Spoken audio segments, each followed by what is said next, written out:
The legendary Trijicon ACOG, the Advanced Combat Optical Gun Sight. It's been around since 1987. You know, really, I can't believe that.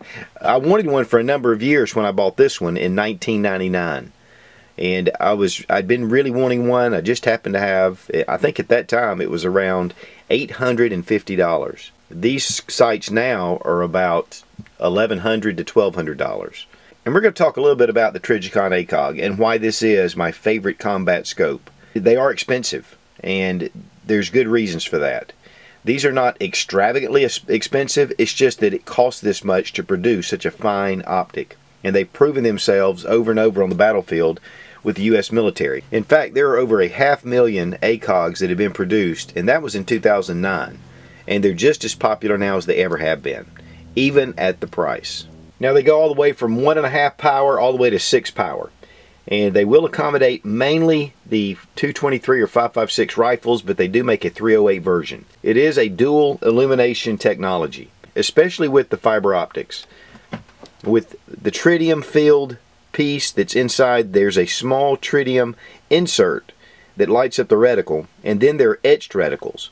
And then on this NSN model, there's also these backup sights right here, which I really like, and the front post is a tritium bead.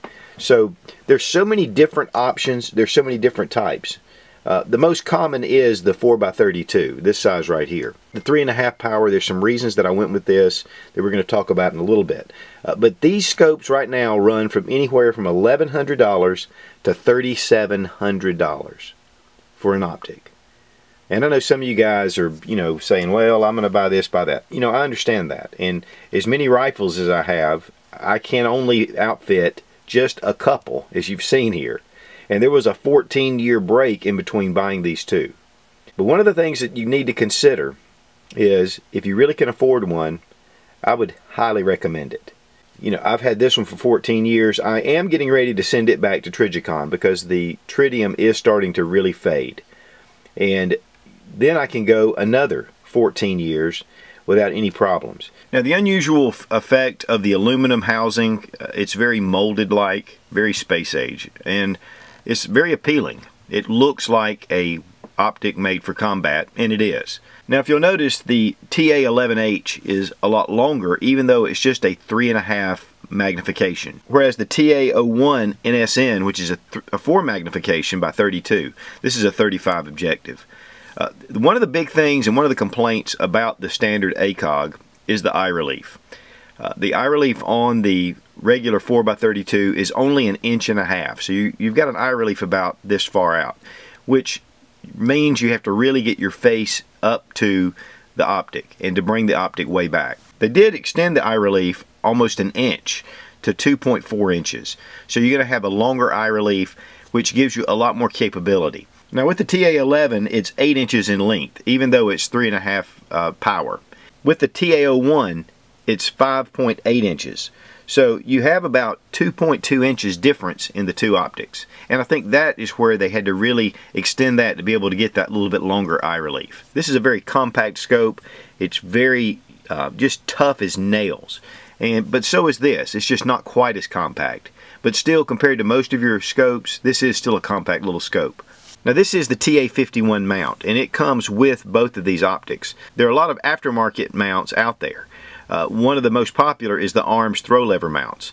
But the mount can be just removed altogether, and this can be slid down into a carry handle. With the TA51 mount removed, you have just this small little rail that fits down at the bottom, and they all come this way, then according to what kind of mount you put on here.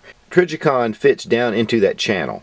One good thing though about this is there is a hole through the mount itself, and so you're going to be able to co-witness with your sights. Now the weight on the TA01 is 15.4 ounces with the mount. With the TA11, it's 17.5 ounces. So there's a considerable bit of difference between the two. Now the TA11 definitely has the fiber optic, and you can see it running all the way through here. This really increases the daylight capability of this optic. Here with the standard 4x32, this is one of the early ones, actually before they even came out with the fiber optic. The daylight capabilities are not as high. In fact, the tritium is very dim in this, and it's really mainly used for night vision. With the fiber optic, you really get a bright red dot effect, and that really helps. And then of course, once the nighttime occurs and this is no longer used, you have a tritium insert inside the scope. Okay, here is the TA11H. You can see that center horseshoe with the dot, and that is the fiber optic bringing that out. Once the fiber optic is shut down at night, that will be a tritium glow. Now if you see the crosshairs running, those are windage hash marks on either side, and then of course down you can see that it goes all the way down, and it should read 1,000 meters, but again, practically you're only going to get about 800 meters out of this.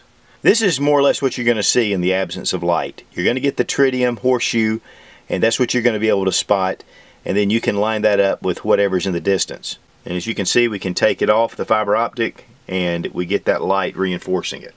To me, that is the largest appeal of the ACOG, is that it's a really high quality optic, 4 power, 3.5 power. Of course, it goes all the way from 1.5 up to 6, and the quality of glass is phenomenal.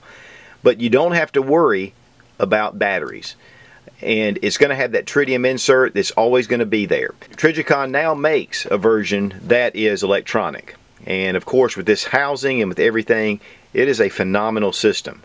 But really, I prefer the tritium insert and then the straight glass with the etched reticle. To me, as far as dependability, I don't ever have to worry.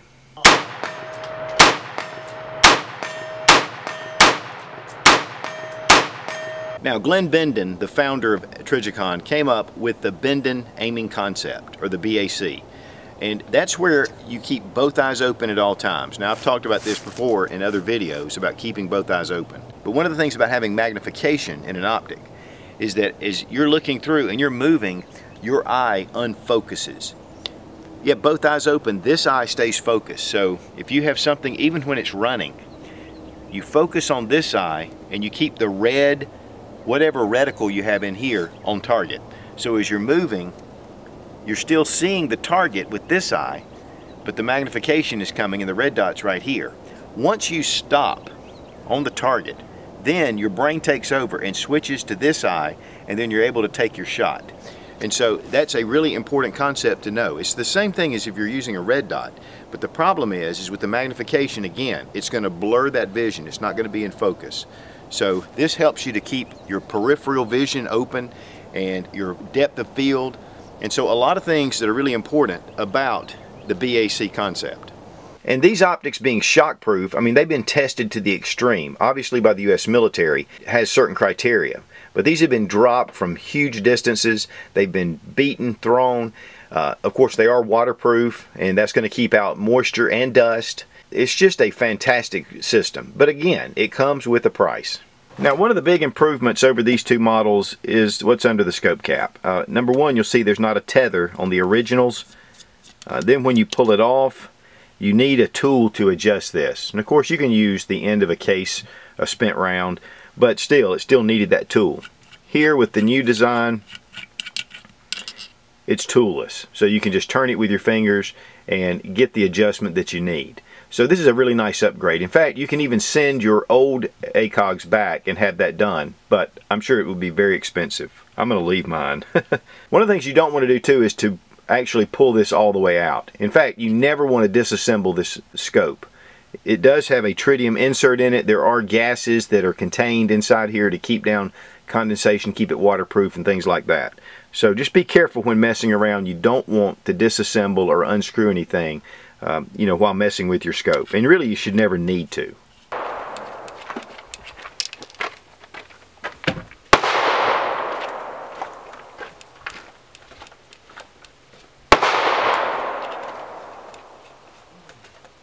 Now, one question that I've always gotten about the ACOG is about close quarter. It is of course, 3.5 power, 4 power magnification. And I think that the Bindon sighting system solution really negates all that. Really, 4x out to about 20 feet, you're pretty much in focus. So unless it's just right up on you, and I don't care what red dot or what you have on there, you're not going to be able to get that dot in frame by firing it. It's more point shoot at that point.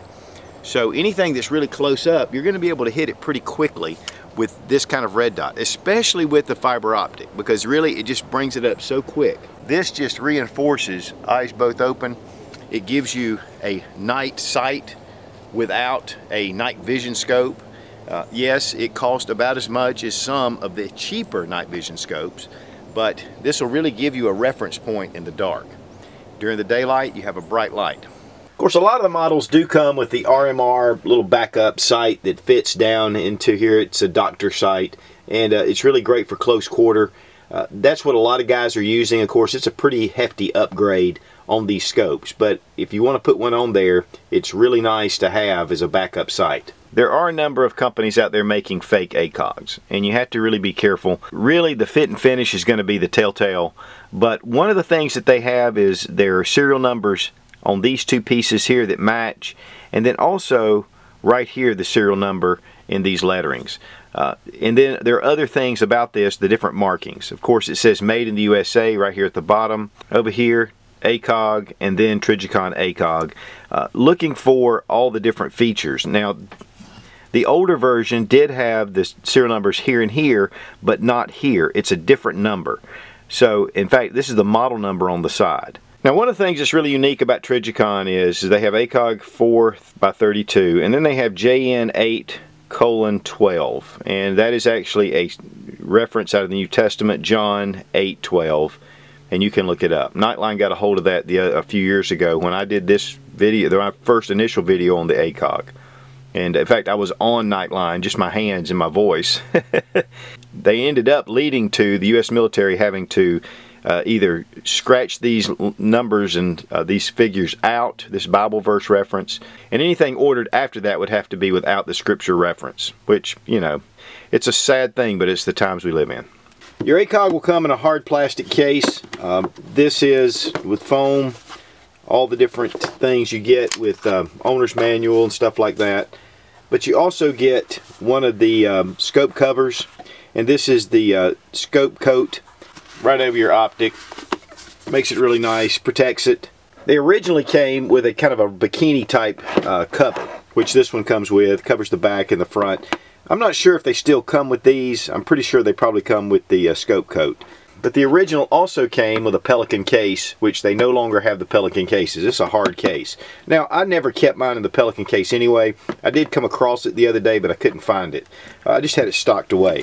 But this is a tough little case, and it'll work fine. If you're going to... Really, I'm going to keep my optic on my rifle, so I'm not going to keep it in this case, but that is a nice feature. Like I've said, I've had the Trijicon ACOG for 14 years, and I have shot it tremendously. Not just on a regular range, but also in competitive classes and training, different things that we've done, and it's just always held up. And so I just highly recommend this optic. I mean, there is nothing you can really do to this without destroying your rifle. The Trijicon ACOG can take whatever you can dish out. Not to mention the fact that our U.S. Armed Forces have been using these for years. In fact, the U.S. Marine Corps put one of these on every rifle. I mean, that really tells you something about this optic. I mean, it is an expensive scope, no doubt, and not everybody can afford it. But to me, if you're kind of in between thinking about it, I think you ought to take the plunge, because it is a fantastic optic. You will not be disappointed in the Trijicon ACOG. Trijicon, thumbs way up. Be strong, be of good courage. God bless America. Long live the Republic.